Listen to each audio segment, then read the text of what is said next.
మీలో ఎంతమంది Facebook, Twitter, ఇంకా ఇన్స్టా, స్నాప్చాట్ ఇంకా చాలా ఉంటాయి కదా, చెప్పండి కమాన్. యూట్యూబ్, ఇంకా ఇంకా వాట్సాప్. వాట్సాప్ వరకు ఓకే, ఎందుకంటే మనం ఏదైనా ఇంపార్టెంట్ ఫైల్స్ పంపించుకోవాలంటే ఉపయోగపడుతుంది. ఒక్కొక్కరు చెప్పాలి, అందరూ అరిస్తే అంత డిస్టర్బెన్స్ అవుతుంది. ఏమ్మా? Instagram okay. సో ఓకే, ఇవన్నీ వాడుతున్నారు కదా మీరు. ఎవరెవరు వాడుతున్నారు? Rise your hands. ఓకే, చాలా మంది వాడుతున్నారు అనమాట. సో ఓకే, వీటి వల్ల ఏంటి ఉపయోగం చెప్తే నేను కూడా ఈ రోజు నుంచి వాడతాను. అంటే యాక్చువల్గా నాకైతే ఈ అకౌంట్స్ ఏమీ లేవు.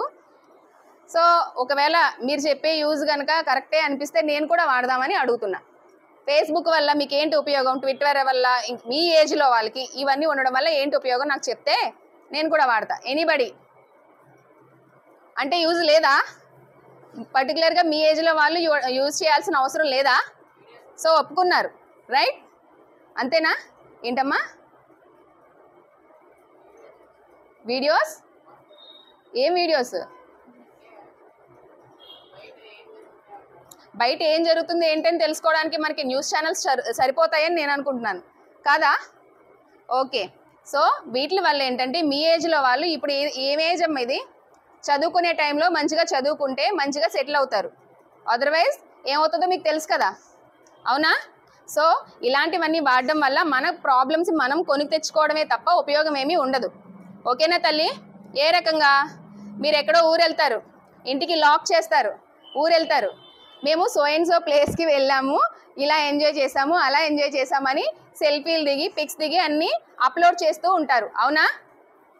అవునా? కొంతమంది సోషల్ మీడియాలో వాళ్ళు ఉంటారు. సోషల్ మీడియానే కాదు, మీ పక్కన వాళ్ళు కూడా ఉండొచ్చు. ఓకే, వీళ్ళు ఊర్లో లేరనమాట, లాక్ చేసిందనమాట, బ్రేక్ చేయొచ్చు అనమాట నైట్. ఒక రకంగా ఆలోచన మీరే ఇచ్చారా? సో వీళ్ళు ఊర్లో లేరని ఇన్ఫర్మేషన్ ఎవరిచ్చారు? మీరే ఇచ్చారు. ఇంకోటి ఏంటంటే ఈ ఫొటోస్ అవి పెడుతూ ఉంటారు కదా మీరు. పర్టికులర్గా ఇప్పుడు అమ్మాయిలు అబ్బాయిలని ఏం లేదు, ఎవరైనా సరే మీరు ఇట్లా ఫేస్బుక్లోను ట్విట్టర్లోను ఇంకెక్కడ పడితే అక్కడ మీ ఫొటోస్ పెడుతూ ఉంటారు కదా. ఆ ఫొటోస్ని వేరే వాళ్ళు క్యాప్చర్ చేసి కంపల్సరీ మిస్యూజ్ చేసే అవకాశం ఉంటుంది. అట్లా చాలా కేసెస్ మేము చూస్తూ ఉంటాము. ఎట్లా చేస్తారు చెప్పండి? మన కాంటాక్ట్స్లో సపోజ్ ఫర్ ఎగ్జాంపుల్ నేను చెప్తున్నాను, మీ ఫోన్లో చాలామంది ఉంటారు, కాంటాక్ట్స్ ఉంటారు. అందరూ కూడా మీకు మంచిగా ఉండే వాళ్ళే ఉంటారా? ఈవెన్ మన ఫ్యామిలీలో కూడా చూసుకుందాం, మన ఫ్యామిలీ మెంబర్స్లో కూడా చుట్టాల్లో కూడా అందరూ మనకి వెల్ విషర్సే ఉంటారా? ఉండరు కదా. వాళ్ళు ఎలా ఉంటారు? కొంతమంది మనతో మంచిగా మాట్లాడుతూనే మనం అంటే ఇష్టం లేకుండా ఉంటూ ఉంటారు. అలాంటి వాళ్ళకి కూడా మన ఫొటోస్ వెళ్తూనే ఉంటాయి కదా, మనం ఇట్లా సోషల్ మీడియాలో పెట్టేవన్నీ. సో వాళ్ళు ఆ పిక్చర్స్ని తీసుకొని మార్ఫింగ్ చేసి సమ్ నూడ్ ఫొటోస్కి అట్లా ఫేస్ వరకు పెట్టి మిస్యూజ్ చేసే అవకాశం ఉందా లేదా? అది అమ్మాయిలకైతేనే ప్రాబ్లమా, అబ్బాయిలకైతే ప్రాబ్లం లేదా? ఎవరికైనా ప్రాబ్లమే కదా అది. సోషల్ మీడియాలో ఈ రకంగా వచ్చిందంటేను సో అలా క్యాప్చర్ చేసి మనల్ని బ్లాక్మెయిల్ చేసే పరిస్థితి వస్తుందన్నమాట. ఓకేనమ్మా? సో ఆ ఛాన్స్ ఎవరిస్తున్నారు ఇక్కడ? మనమే ఇస్తున్నాం. మనమే సోషల్ మీడియాలో మన ఫొటోస్ పోస్ట్ చేస్తున్నాము, వాళ్ళకి ఛాన్స్ ఇస్తున్నాము, అంతేనా? సో మనం విక్టిమ్ అయినా కూడా మనం కారణం అవ్వకూడదు. అర్థమవుతుందమ్మా?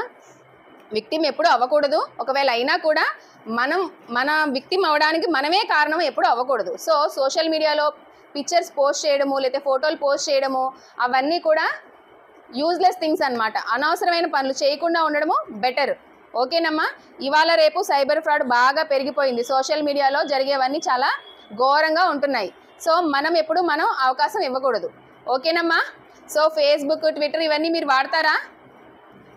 అవసరం లేదు. ఈ ఏజ్కి మీకు అవసరం లేదు. మీరు ఇక్కడ ఉన్నదంతా 6th to 10th క్లాస్ పిల్లలే కదా. సో మీ ఏజ్కి అవసరం లేదని నేను అనుకుంటున్నాను. ఓకేనా?